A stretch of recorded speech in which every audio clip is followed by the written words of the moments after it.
2024 का चुनाव 140 करोड़ हिंदुस्तानियों के लिए ऐतिहासिक होगा। 97 करोड़ वोटर अगले प्रधानमंत्री का फैसला करेंगे। पूरी दुनिया में यह सबसे बड़ा चुनाव होगा। ऐसा चुनाव कहीं नहीं होता।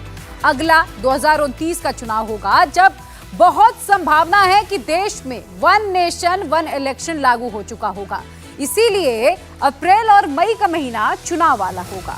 4 जून को फैसले का दिन होगा। तो फैसला क्या होने वाला है, रुझान क्या बताते हैं, सारी पॉलिटिकल हलचल, सारे ओपिनियन पोल, एक एक सीट का हाल, एक एक जिले से रिपोर्ट, सारी बातें आप जान लीजिए हमारी इस खास रिपोर्ट में। रामनवमी के 2 दिन बाद देश में चुनाव शुरू होंगे। 17 अप्रैल को देश भर में श्री राम का जन्मोत्सव मनाया जाएगा। अयोध्या के श्री राम मंदिर में रामलला के ललाट पर सूर्य किरणों से राज तिलक होगा। पूरे हिंदुस्तान में जय श्री राम का माहौल होगा। उसके ठीक 2 दिन बाद देश में सबसे बड़े चुनाव का सबसे बड़ा उत्सव शुरू होगा। 7 चरणों वाले चुनाव के पहले चरण में वोटिंग की शुरुआत उत्तर प्रदेश की उन सीटों से होगी जहां सबसे ज्यादा मुसलमान हैं। सहारनपुर, कैराना, मुजफ्फरनगर, बिजनौर, नगीना, मुरादाबाद, रामपुर और पीलीभीत। वेस्टर्न यूपी के सहारनपुर में 39% मुसलमान वोटर हैं। 2019 में यह सीट बसपा के खाते में गई थी। 2024 में यहां से बीजेपी आगे है। कैराना में भी 39% मुस्लिम वोटर हैं। 2019 में हिंदू वोट एकजुट होने से बीजेपी के प्रदीप चौधरी जीते थे। 2024 में भी ये सीट बीजेपी जीतती हुई दिख रही है। मुजफ्फरनगर में 32% मुसलमान वोटर हैं। 2019 में यहां से संजीव बालियान सिर्फ 6,500 वोटों के मार्जिन से जीते थे। इस बार आरएलडी के साथ गठबंधन के बाद बीजेपी यहां जीत के प्रति एकदम कॉन्फिडेंट है। बिजनौर सीट पर 41% मुस्लिम वोटर हैं। बीजेपी ने यह सीट आरएलडी को दी है। आरएलडी को यहां आसान जीत मिलती दिख रही है, यानी ये सीट भी एनडीए के खाते में जा रही है। नगीना में 42% मुस्लिम वोटर हैं। 19 में यहां बसपा के गिरीश चंद सांसद बने थे। इस बार नगीना की यह सीट भी बीजेपी को जाती दिख रही है। मुरादाबाद में 42% मुसलमान वोटर हैं। सपा के एसटी हसन यहां के सांसद हैं, लेकिन इस बार मुरादाबाद की सीट भी बीजेपी जीतती हुई दिख रही है। रामपुर में 49% मुसलमान वोटर हैं। ये सीट बीजेपी ने बाय इलेक्शन में जीती है। इससे पहले यहां कभी कमल नहीं खिला था, मगर 4 जून को यहां भी कमल खिल सकता है।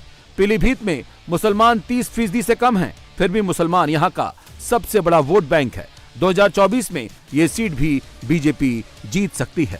पूरे देश से एक आवाज आ रही है, एक ही स्वर है पूरे देश में कि 2024 में फिर एक बार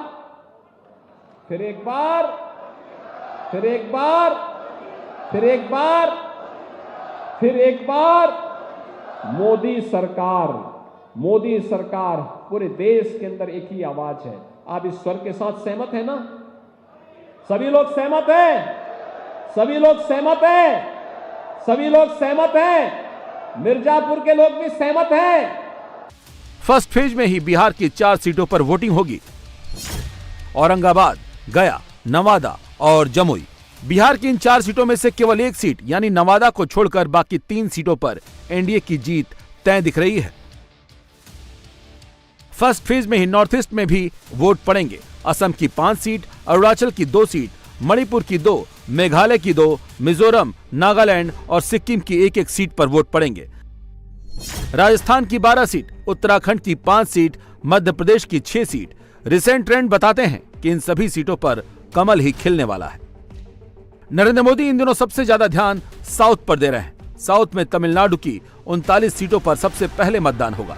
ट्रेंड की बात करें तो कन्याकुमारी में कमल खिलेगा, कोयम्बटूर में भी कमल ही खिलेगा, रामनाथपुरम में भी कमल खिलेगा। यानी फर्स्ट फेज से ही मोदी लहर की शुरुआत होती दिख रही है। तारीखों के औपचारिक ऐलान के पहले ही देश की जनता ने, देश ने नतीजों का ऐलान कर दिया है। देश ने घोषणा कर दी है, अब की बार अब की बार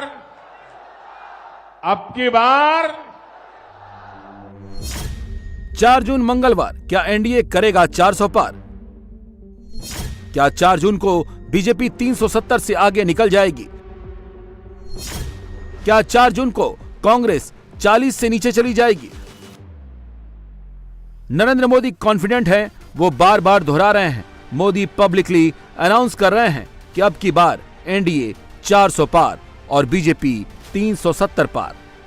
दक्षिण में बीजेपी को मिल रहे इस भारी समर्थन का ही नतीजा है कि इंडी अलायंस और कांग्रेस के लोग भी कहने लगे हैं, और आपके यहां के एक नेता ने तो पार्लियामेंट में कह दिया,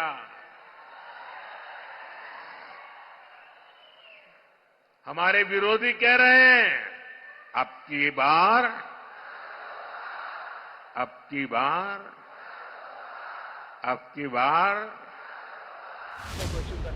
इलेक्शन कमीशन की चुनाव एक्सप्रेस आज स्टार्ट हुई। नरेंद्र मोदी पहले से ही इलेक्शन रूट पर हैं। राहुल गांधी भी चुनावी यात्रा कर रहे हैं। लोकतंत्र के सिस्टम को उठा के ले गए। आप किसी को वोट देते हो, वोट किसी और को चला जाता है। आप किसी को चुनते हो, आप एमएलए चुनते हो, वो एमएलए किसी और का बन जाता है। तो ये हो रहा है। इससे हमने भारत छोड़ो न्याय यात्रा नाम दिया है और हम जनता के बीच में गए, जनता के बीच में आए और आपने हमें इतना प्यार दिया, इतनी मोहब्बत दी। नफरत के बाजार में मोहब्बत की दुकान आप लोगों ने खोल दी।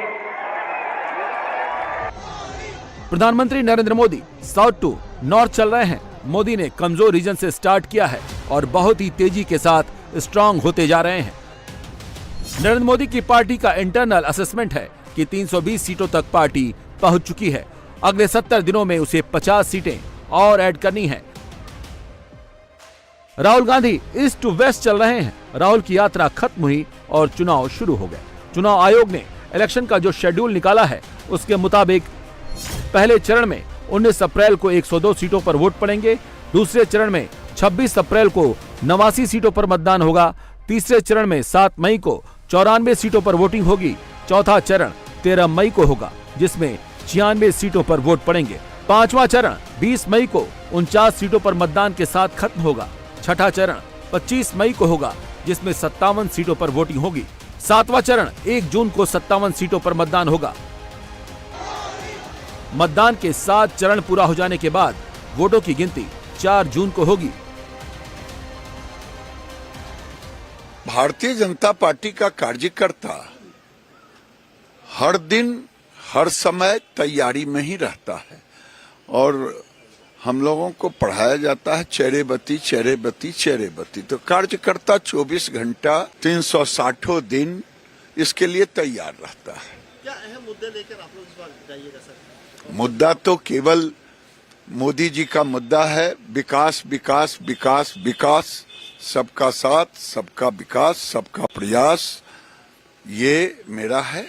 लेकिन परिवारवाद भी एक बहुत बड़ा मुद्दा रहने वाला है। 400 पार का जो नारा है, 400 पार तो जनता करेगी, कर चुकी है। जनता ने आवाज लगाई है, जनता उस पे मोहर भी लगाई। यूपी, बिहार और पश्चिम बंगाल ये 3 राज्य ऐसे हैं जहां हर चरण में वोट पड़ेंगे। देश में जब भी मतदान होगा इन राज्यों में पोलिंग बूथ पर लाइन जरूर लगेगी।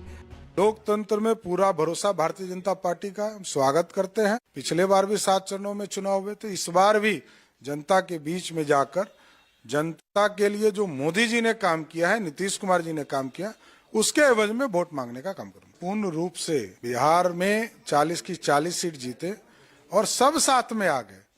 पिछले बार जो महागठबंधन में भी लोग थे वो भी इस बार हमारे साथ, इसलिए सारे सीट जीतेंगे, कहीं कोई दिक्कत। इलेक्शन मैप पर जो लाइट ब्लू कलर में दिख रही है, यहाँ सेकेंड फेज में वोटिंग होगी। राजस्थान की 13 सीटों में से 13 पर यानी 100% के स्ट्राइक रेट से बीजेपी की जीत हो सकती है। मध्य प्रदेश की 6 सीटों पर भी मोदी का स्ट्राइक रेट 100% का हो सकता है। सेकेंड फेज में यूपी की 8 सीटों में से 8 सीटों पर मोदी की जीत तय दिख रही है। यूपी में राम का नाम, मोदी का काम और अयोध्या धाम, इन तीनों का जोर है। अंडर करंट भी इन्हीं का है। योगी आदित्यनाथ बीजेपी के लिए बोनस वोट खींच रहे हैं। एक नया विश्वास, दुनिया में भारत का सम्मान बढ़ा है। जब दुनिया में भारत का सम्मान बढ़ा है, ये केवल मोदी जी का ही नहीं सम्मान बढ़ा है, केवल भाजपा के मंत्री और भाजपा के पदाधिकारियों का नहीं बढ़ा है। 140 करोड़ भारतवासी आज जब दुनिया के अंदर जाता है, दुनिया उसे सिर माथे पर बिठा करके सम्मान देती है। तो 140 करोड़ लोगों का सम्मान प्रधानमंत्री मोदी जी के कारण बढ़ा है। देश की सीमाएं सुरक्षित हुई है। देश की सीमाओं की सुरक्षा का मतलब हमारा देश पूरी तरह सुरक्षित हुआ है। नक्सलवाद समाप्त, आतंकवाद समाप्त। लोकसभा चुनाव के सेकेंड फेज में केरल पूरा निपट जाएगा और कर्नाटक की 28 सीटों में से 14 सीटों पर वोट पड़ जाएंगे। ये दोनों वो राज्य हैं जहां नरेंद्र मोदी इन दिनों सबसे ज्यादा मेहनत कर रहे हैं। केरल की 3 सीटों पर पहली बार कमल खिलता दिख रहा है। हालांकि नरेंद्र मोदी का दावा है कि केरल में बीजेपी को इस बार दहाई अंकों में सीटें मिलेंगी। केरला में जनता हमें पिछले चुनावों में डबल डिजिट वोट परसेंट वाली पार्टी बना चुकी है। अब बीजेपी के लिए डबल डिजिट सीट्स की मंजिल बहुत दूर नहीं है। अब केरला के लोग भी कह रहे हैं, अब की बार 400 पार। राहुल गांधी ने बहन प्रियंका के साथ जिस महाराष्ट्र में अपनी न्याय यात्रा खत्म की, वहां 5 चरणों में वोट पड़ेंगे। दूसरे फेज में मध्य प्रदेश से लगते उत्तर पूर्वी महाराष्ट्र की 8 सीटों पर वोट पड़ेंगे। बुल्ढाना एनडीए जीत सकता है, अकोला एनडीए जीत सकता है, अमरावती एनडीए जीत सकता है, वर्धा एनडीए जीत सकता है, यवतमाल वाशिम एनडीए जीत सकता है, हिंगोली सीट पर इंडिया अलायंस को जीत मिल सकती है, नांदेड़ सीट एनडीए के पास जा सकती है और परभणी में इंडिया अलायंस को जीत मिल सकती है। इलेक्शन ट्रैकर सेकेंड फेज में भी भगवा खिलाता हुआ दिखा रहा है। राहुल गांधी मुंबई में विपक्षी नेताओं का जुटान करने वाले हैं, लेकिन उनका अलायंस चुनाव में बेहतर करता हुआ नहीं दिख रहा। 24 के इन चुनाव में पहली बार ऐसा हो सकता है कि कांग्रेस 40 सीटों के नीचे चली जाए और मोदी सरकार के विरुद्ध बनाया गया गठबंधन 100 सीटों तक भी न पहुंच पाए। आचार संहिता लग गई है, अब चुनाव सामने है। अब जो कुछ भी है वो चुनाव में ही पता चलेगा कि क्या होना है। ईवीएम से चुनाव अगर ना हो तो रूलिंग पार्टी साफ हो जाएगी। लोकसभा का चुनाव जब तीसरे फेज में होगा तब मई की गर्मी सिर पर होगी। 7 मई को होने वाले थर्ड फेज के इलेक्शन में गुजरात का चुनाव पूरा निपट जाएगा